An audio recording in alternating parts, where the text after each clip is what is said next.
Hey there, Bible buddies. I've got another Bible review for you today, and this one is something pretty unique. This is a new revised standard version produced by Oxford back in 2006, and this particular edition is fairly small. It's pretty diminutive, and one of the other good things about it is that it contains the Apocrypha. Kind of neat, especially given the size. It is very small. It's definitely an easily portable edition of the NRSV with the Apocrypha. So let's go ahead and take a look. We'll get started with it. You can see the wonderful grain on the front there, and it is just a genuine leather, but it does have a little perimeter liner on the edge. Even though it's just a genuine leather, it is very well executed. It's a very nice Bible, and the construction is pretty nice. On the spine here, we have Holy Bible with the Apocrypha, NRSV, and then Oxford down at the bottom. And there are 1, 2, 3, 4, 5 kind of rib indications. They're not really raised or anything like that. They're just kind of pressed in. You also have the continuation of the perimeter line on the top and the bottom. And it goes over to the back side where we can see the rest of that grain. And we do have the item number down there on the bottom, 9634A for Apocrypha, I'm assuming. We can also see that it has black and yellow head and tail bands. It does have a very nice, very shiny gold gilt there. It's not art gilt, very nicely done gold gilt. And then it does have a double-sided satin kind of gold ribbon here, just one. And it's a little on the kind of narrow side, which is fine given the kind of the small size of this Bible. But it is a nice length. You'll definitely be able to pull it out to the corner there if you were to use it. All right, let's get into it. We can see on the inside that it does have a paste down construction, and this is like a black kind of synthetic material. There does appear to be some reinforcing tape on the inside there. I can't really see where it comes up onto the book block, but I can see it here on the kind of on the cover side. I'll go ahead and show you the corner work for whatever that's worth, and you can notice there the perimeter line around the edge. Which is a nice touch. It does a great job at framing the text when it's open. And there's the remainder of the corner work. Let's go ahead and get into the text. There is kind of the end sheet here, and then you have a very thick, kind of almost cardstock kind of thickness, 2 sheets there. Then you have your presentation page. And it's a nice kind of vellum look or a parchment look. Nice kind of yellow there. I kind of like that. It's nice. Definitely gives it kind of a, I don't know, kind of a standout look, and it does have some texture there. It's nice paper choice. Then you have the Holy Bible title page, your first one, and your second title page here. I'll zoom in for you guys so you can see it. And you can see there that it does include the apocryphal / deuterocanonical books.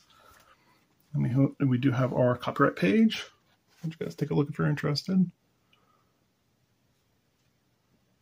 And it is printed in Korea. It appears to be the 4th printing. Now, this is the table of contents here, and the way that they do it is to put the apocryphal books in their own section. So I will let you guys see that. And it's kind of lodged there between the Old and New Testaments, which is what I prefer. I know not everybody prefers that way, but I certainly prefer it there. You have your New Testament books listed. Then you have them in alphabetical order. And your abbreviations for the books of the Bible. Then you have your kind of notes, I guess the abbreviations for the notes section. Then you have your To the Reader section. Always fun to read when you start off with a new translation. This one done by Bruce Metzger.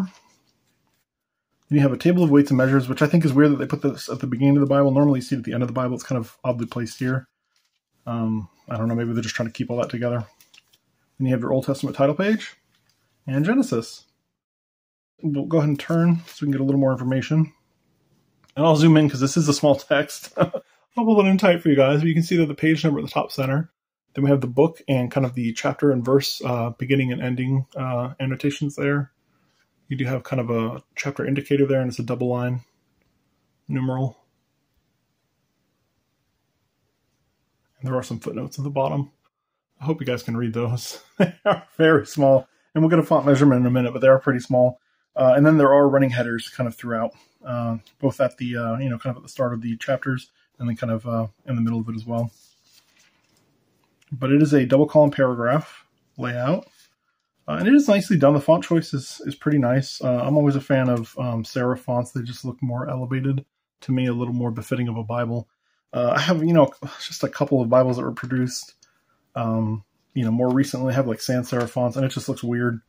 It's almost like reading a cartoon or something. I don't know. But let's go ahead and get to the poetic section here. Take a look. And you can see that they did indent for the poetry, but they didn't really make any sort of